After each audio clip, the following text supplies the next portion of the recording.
Hello friends, మనం previous year questions చూస్తున్నాం కదా. ఏపీపీఎస్సి గ్రూప్ 2 స్క్రీనింగ్ టెస్ట్లో ఈరోజు మనం ఫోర్త్ క్వశ్చన్ చూద్దాం. ఫోర్త్ క్వశ్చన్ ఏంటంటే, which Mauryan officer was the incharge of weights and measures? Options వచ్చి శుల్కాధ్యక్ష, సమస్తాధ్యక్ష, పౌత్యాధ్యక్ష, పాణ్యాధ్యక్ష. ఏ మౌర్య అధికారి తూనికలు మరియు కొలతలకు బాధ్యత వహించారు? శుల్కాధ్యక్ష, సమస్తాధ్యక్ష, పౌత్యాధ్యక్ష, పాణ్యాధ్యక్ష.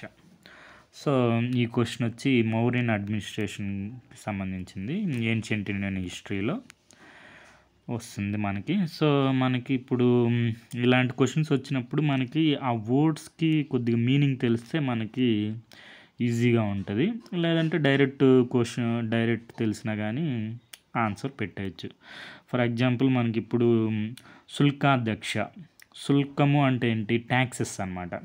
ట్యాక్సెస్, సుంకాలు అంటారు కదా, వాటిని శుల్కాధ్యక్ష అంటే ట్యాక్సెస్ వసూలు చేసేవాళ్ళు శుల్కాధ్యక్ష.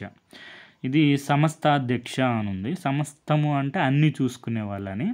యాక్చువల్గా ఇది సంతాధ్యక్ష అని ఉంటుంది ఒకటి. సంతాధ్యక్ష అంటే మార్కెట్ వ్యవహారాలన్నిటి చూసుకునే వాళ్ళు సంతాధ్యక్ష, అదే సమస్తాధ్యక్ష. నెక్స్ట్ వచ్చి పౌత్వాధ్యక్ష ఉంది, అది ఓకే, దాని పక్కన పెట్టండి. పాణ్యాధ్యక్ష అని ఉంది. పణాలు అంటే ఏంటి?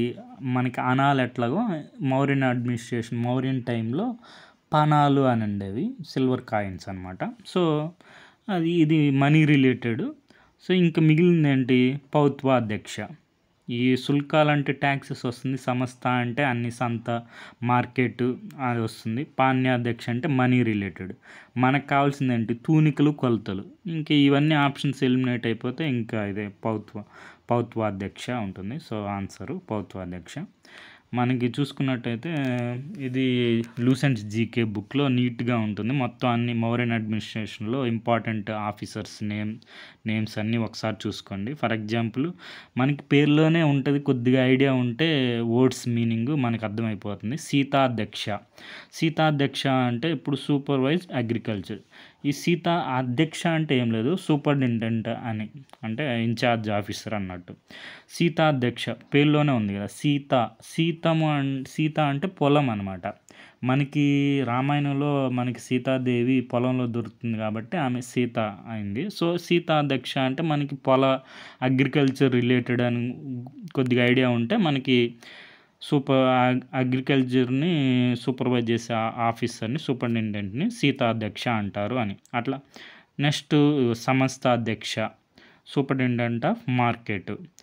నెక్స్ట్ వచ్చి ఇది మనకు కావాల్సింది వచ్చి ఇది పౌత్వాధ్యక్ష, superintendent of weights and measures. ఇది మిగతా కూడా చూసుకోండి ఒకసారి. నెక్స్ట్ ఇట్లా అన్ని ఇంకా ఏమి ఆఫీసర్స్ ఉంటారు, ఇంపార్టెంట్ ఆఫీసర్స్ అన్నిటిని ఒకసారి చూసుకోండి. ఇది సోర్స్ వచ్చి Lucent's general knowledge book, GK book. So మనకి ఆన్సర్ వచ్చి పౌత్వాధ్యక్ష. తూనికలు మరియు కొలతలను బాధ్యత వహించే మౌర్య అధికారి పౌత్వాధ్యక్ష. సో మనకి ఆర్ఎస్ శర్మ ఏన్షియంట్ ఇండియన్ హిస్టరీలో డైరెక్ట్ పౌత్వాధ్యక్ష అనే వర్డ్ అయితే మెన్షన్ లేదు, కానీ మిగిలిన వాటి గురించి ఉందన్నమాట. సో అసలు ఈ ఎకనామిక్ రెగ్యులేషన్స్ గురించి చూసుకుంటే మనకి మౌర్యన్ అడ్మినిస్ట్రేషన్ మొత్తం మెయిన్గా అంటే ఆధారపడేది వచ్చి కౌటిల్యుడు రచించినటువంటి అర్థశాస్త్రం నుంచి. కౌటిల్యని మనం చాణక్యుడు అంటాం. సో దాంట్లో మనకి ఏముంటుందంటే 27 మంది సూపరింటెండెంట్స్ అంటే అధ్యక్షాస్ ఉండేవాళ్ళు, 27 సూపరింటెండెంట్స్ ఉండేవాళ్ళు. వాళ్ళు రకరకాల వాటిని చూసుకునేవాళ్ళు. ఇప్పుడే మనం చూసాం కదా అగ్రికల్చర్ అంటే ఏంటి చెప్పుకున్నాం కదా, సీతాధ్యక్ష. Next trade and commerce. Next weights and మెజర్స్కి మనకి పౌత్వాధ్యక్ష. సో ఇట్లాగా క్రాఫ్ట్స్లో కూడా మళ్ళీ వీవింగ్కి, స్పిన్నింగ్కి, మైనింగ్కి వచ్చి అకారాధ్యక్ష అని ఉంటారు అట్లా. సో ఇట్లా డిఫరెంట్ డిపార్ట్మెంట్స్కి ఒక్కొక్క సూపరింటెండెంట్ ఉండేవాళ్ళు, అధ్యక్షాసు. వాళ్ళు 27 మంది ఉండేవాళ్ళు అంట. సో ఇవే కాకుండా ఇంకా ఇంకా ఇంపార్టెంట్ ఆఫీసర్స్ ఏంటంటే ధర్మ మహామాత్రాస్. వీళ్ళేంటంటే అశోకుడు వీళ్ళని అపాయింట్మెంట్ చేస్తారు. ధర్మాన్ని ఫాలో అవుతున్నారా లేదా అని చెప్పి చెక్ చేయడం కోసం ధర్మ మహామాత్రాస్ అనే ఈ ధర్మాన్ని ప్రాపగేట్ చేయడానికి, అంటే ప్రచారం చేయడానికి ఇది ధర్మ మహామాత్రాస్. నెక్స్ట్ రజుకాస్ అనేవాళ్ళు జస్టిస్, అంటే న్యాయ అడ్మినిస్ట్రేషన్కి, అంటే అడ్మినిస్ట్రేషన్ ఆఫ్ జస్టిస్కి ఈ రజుకాస్ అనే వాళ్ళని కూడా అపాయింట్మెంట్ చేశారనమాట అశోక్ టైంలో. సో ఇంకా మనం చూసుకున్నాం కదా, ఈ బలి సాధకాస్ అని, ఇది బుద్ధుని టైంలో ఉన్నటువంటి ఆఫీసర్స్ అనమాట. బలి సాధకాస్ అంటే బలిని వసూలు చేసేవాళ్ళు ప్రజల దగ్గర నుంచి, బలి సాధకాస్ అనేవాళ్ళు. నెక్స్ట్ ఇంకా చెప్పుకున్నాం కదా శుల్కాధ్యక్ష, అంటే ట్యాక్స్ టోల్స్, ఇవి టోల్స్ ఉంటాయి కదా, టోల్స్ని సుంకం విధించారంటాం కదా, అదే టోల్స్ అనమాట. ఆ టోల్స్ని కలెక్ట్ చేసే వాళ్ళని శుల్కాధ్యక్ష అంటారనమాట.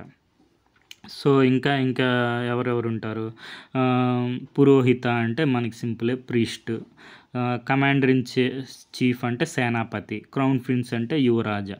సో మనం మాట్లాడుకున్నాం కదా పనాధ్యక్ష అంటే మనీ రిలేటెడ్, అంటే సిల్వర్ కాయిన్ అనమాట.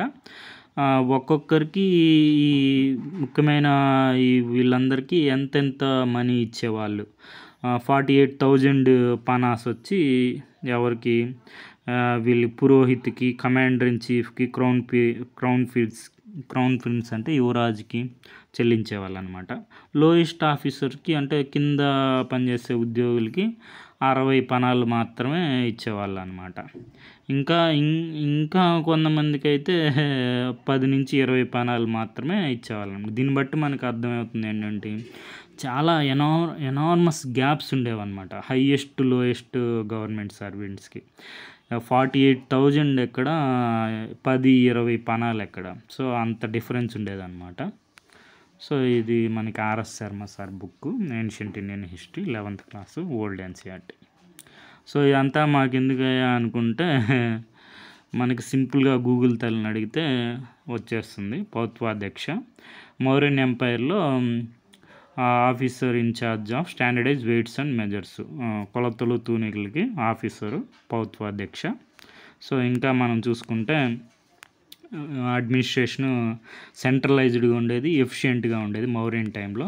పౌత్వాధ్యక్ష రోల్ వచ్చి మనకి తూనికలు కొలతలు వాటికి సరిగా ఉన్నాయా లేదా అని చెప్పి పరిశీలిస్తూ ఉండేవాళ్ళు అనమాట. వీళ్ళు కాకుండా ఇంకా మిగతా ఇంపార్టెంట్ ఆఫీసర్స్ మనం చెప్పుకున్నాం కదా. పాన్యాధ్యక్ష అంటే officer in trade fixing price fixation, అంటే ఎంత ఇప్పుడు గూడ్స్ అనేవి, వస్తువులు అనేటివి ఎంత రేటుకి అమ్మాలి అని చెప్పి పాన్యాధ్యక్ష. ఇది చెప్పాం కదా. సంస్థాధ్యక్ష అని ఉంది, సూపరింటెండెంట్ ఆఫ్ మార్కెట్. దీన్ని మన సంస్థాధ్యక్ష అని ఉంది, దాంట్లో చూసుకోండి ఒకసారి. రూపదర్శక అంటే ఇన్స్పెక్టర్ ఆఫ్ కాయిన్స్, పేరులోనే ఉంది రూపాయి అని గుర్తుపెట్టుకోండి. సీతాధ్యక్ష అంటే అగ్రికల్చర్, సీతాదేవి అగ్రికల్చర్ పొలం. నావాధ్యక్ష ఇది మనకు తెలిసింది, నావా అంటే పడవ, షిప్స్, సూపరింటెండెంట్ ఆఫ్ షిప్స్. శుల్కాధ్యక్ష అంటే టోల్స్ అనమాట, కలెక్టర్ ఆఫ్ టోల్స్ని శుల్కాధ్యక్ష అంటారు. సో ఇలా మనకి డిఫరెంట్ ఆఫీసర్స్ నేమ్స్ అన్నీ చూసుకుంటే మనకి రాబోయే ఎగ్జామ్స్లో మనకి ఖచ్చితంగా మ్యాచింగ్ కానీ, లేదంటే ఇట్లా డైరెక్ట్ క్వశ్చన్ కానీ వస్తుంది. సో తూనికలు కొలతలకి చూసే సూపరింటెండెంట్ మౌర్యన్ టైంలో పౌత్వాధ్యక్ష. Thank you for watching.